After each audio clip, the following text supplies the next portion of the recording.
வணக்கம். இது வெற்றிக்கணி இதழ் 7 வினாத்தாள் 15வது வினாவுக்கு விடை காண்போம். உருவில் உள்ள வெற்றியடைப்புக்கு பொருத்தமான பகுதியை தெரிவு செய்க. இங்கே ஒரு உருவு தரப்பட்டிருக்கு. அதுல 4 நிழல்கள் 4 நிறைகள் காணப்படுகின்றன. இங்கே ABCD என்ற ஆங்கில எழுத்துக்கள் 4 நிறையிலும் 4 நிழலிலும் இருக்கின்றன. 4 நிழலில் இருப்பது ஒரே எழுத்துக்கள், நிழலில் இருப்பது ABCD என்ற எழுத்துக்கள். இதை கொண்டு வெற்றிடத்தில் வர வேண்டிய விடைக்குரிய ஆங்கில எழுத்துக்களின் அமைப்பு விடையாக கேட்கப்படுகின்றது.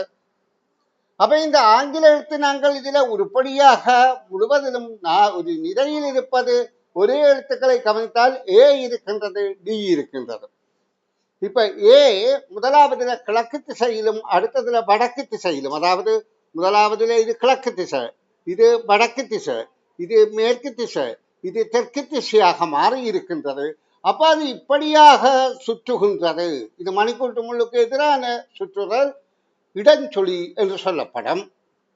அப்ப அதே மாதிரி டியையும் நாங்கள் பார்வையிட்டால் டியும் இப்படியாகத்தான் சுற்றி கொண்டிருக்கு. இங்க பாருங்க, இப்படியாக சுற்றி கொண்டிருக்கின்றது. அப்ப அதகம் இடஞ்சொலி. அதே முறையில பி என்பது சுற்றுகின்ற போது இது கால்வட்டம் இடஞ்சொலியாக சுற்றினால் இப்படியாக அமையும். அப்ப நாங்கள் முதல் விடையில பார்ப்போம் எது பொருத்தமாக இருக்கின்றது. இது பொருத்தமில்லை, இது பொருத்தமில்லை. அப்ப இதுதான் பொருத்தமாக இருக்கின்றது. அப்ப நாங்கள் அடுத்த நிலைப்பாடுகளை பார்த்தால் இது கால்வட்டம் இப்படிய சுத்தேக இப்படித்தான் இருக்கும். சி இப்படி இருந்தது, கால்வட்டம் இங்க வருது, கால்வட்டம் இப்படி வரும்போது இப்படித்தான் இருக்கும். அப்போ மூன்றாவது விடைதான் பொருத்தமானது. இது மாறுபாடுகள் இனங்காணும் ஆற்றல்.